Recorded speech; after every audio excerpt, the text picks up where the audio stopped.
मुख्यमंत्री जी का दौरा था गुड़गांव में एक यूनिवर्सिटी में। हमारे साथियों ने उनसे कुछ सवाल पूछना चाहे। उनके सवाल का उत्तर तो क्या देना था, उन्हीं के ऊपर FIR लॉन्च कर दी जाती है। लेकिन बीजेपी सरकार को, हमारे माननीय मुख्यमंत्री जी को ये रास नहीं आया। उन्होंने जबरन पुलिस के ऊपर दबाव बनाया और उनके खिलाफ लगभग 8 या 9 हमारे कार्यकर्ता, हमारे जिलाध्यक्ष, उनके खिलाफ FIR लॉन्च कर दी और उनको जबरन घर से उठाने की कोशिश करी। उनके परिवार वालों को तंग किया जा रहा है, उनको बच्चों को तंग किया जा रहा है।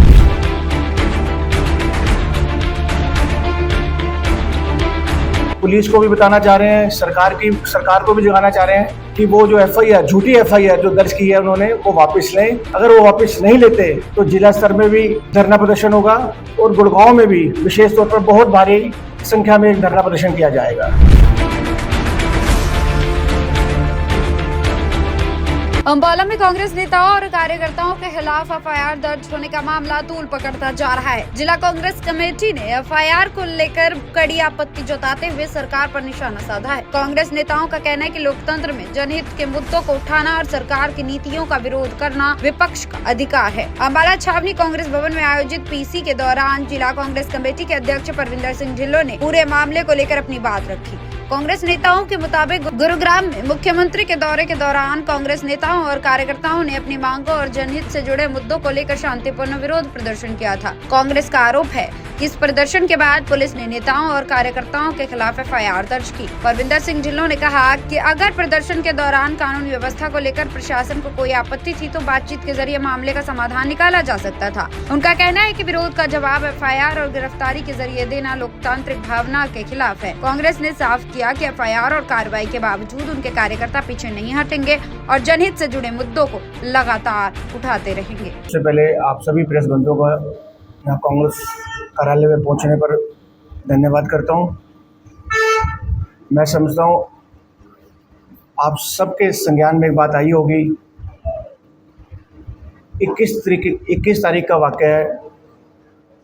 हमारे कुछ साथी, मैं कुलीग भी कह सकता हूँ उनको, गुड़गांव के हमारे दोनों जिलाध्यक्ष, ग्रामीण व शहरी, उनके साथ NSU के प्रेसिडेंट, उनके साथ यूथ कांग्रेस के प्रेसिडेंट, एक शांतिपूर्ण तरीके से मुख्यमंत्री जी के कुछ सवाल पूछना चाहते थे। मुख्यमंत्री जी का दौरा था गुड़गांव में एक यूनिवर्सिटी में। हमारे साथियों ने उनसे कुछ सवाल पूछना चाहे।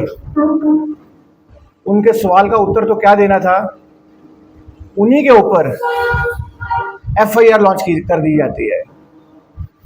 वो बड़े शांतिपूर्ण तरीके से, लोकतांत्रिक तरीके से अपने कुछ सवाल, युवाओं से जुड़े कुछ सवाल, स्टूडेंट से जुड़े कुछ सवाल, यूनिवर्सिटी से जुड़े कुछ सवाल पूछना चाहते थे। लेकिन बीजेपी सरकार को, हमारे माननीय मुख्यमंत्री जी को ये रास नहीं आया। उन्होंने जबरन पुलिस के ऊपर दबाव बनाया और उनके खिलाफ लगभग 8 या 9 हमारे कार्यकर्ता, हमारे जिलाध्यक्ष, उनके खिलाफ FIR लॉन्च कर दी और उनको जबरन घर से उठाने की कोशिश करी। उनके परिवार वालों को तंग किया जा रहा है, उनको बच्चों को तंग किया जा रहा है, उनके बिजनेस के ऊपर प्रहार करके उनको तंग किया जा रहा है। मैं आपके प्रेस के माध्यम से बात सभी हरियाणा वासियों को, देशवासियों तक ये बात पहुंचाना चाहता हूं। क्या हमारे संविधान में हम लोकतांत्रिक तरीके से अपनी बात नहीं रख सकते? हम अपनी बात नहीं कह सकते? आज का हमारा मेन मुद्दा ये था। देखो, अभी तो शुरुआत है, पुलिस से बात भी चल रही है, पुलिस के ऊपर दबाव बहुत है, बीजेपी सरकार का, माननीय मुख्यमंत्री जी का बहुत दबाव है। आज पूरे हरियाणा में जिला स्तर पर जहाँ जहाँ कांग्रेस का मुख्यालय है वहाँ पर एक प्रेस वार्ता की जा रही है।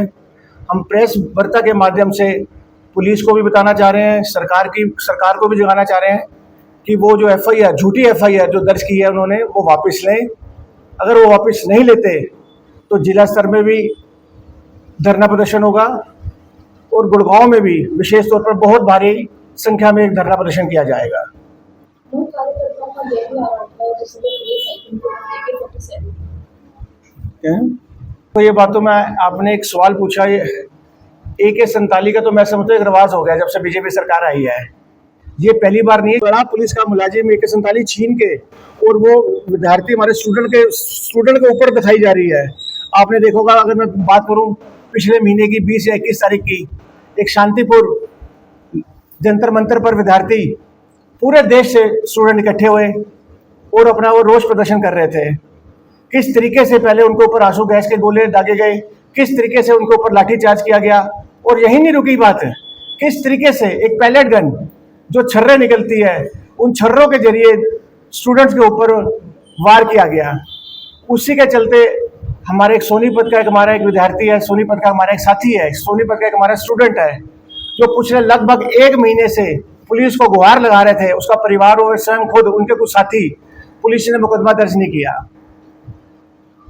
लेकिन हमारे जन नायक नेता, हमारे लोकप्रिय नेता जो गरीबों की आवाज़ उठाते आए हैं, स्टूडेंट की आवाज़ उठाते आ रहे हैं, वो 21 तारीख को दिल्ली पुलिस स्टेशन पहुंचते हैं। फिर दबाव मान लो या सच मान लो, सच की जीत होती है और पुलिस को FIR लॉन्च करनी पड़ी। आपने सबने देखा होगा, पुलिस को FIR लॉन्च करनी पड़ी।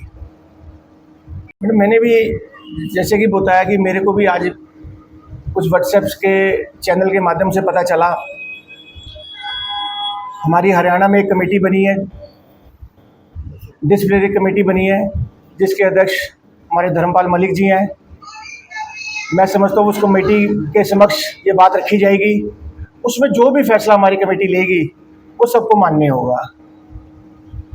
पहले भी कमेटी ने कई फैसले लिए हैं और हमने सब ने उस फैसले को हमने समर्थन भी किया है, और मैं समझता हूँ कोई भी ऐसी बात उस कमेटी के आगे आएगी, रखी जाएगी, उसका जो भी कमेटी फैसला लेगी वो हम सबको मान्य नहीं होगा।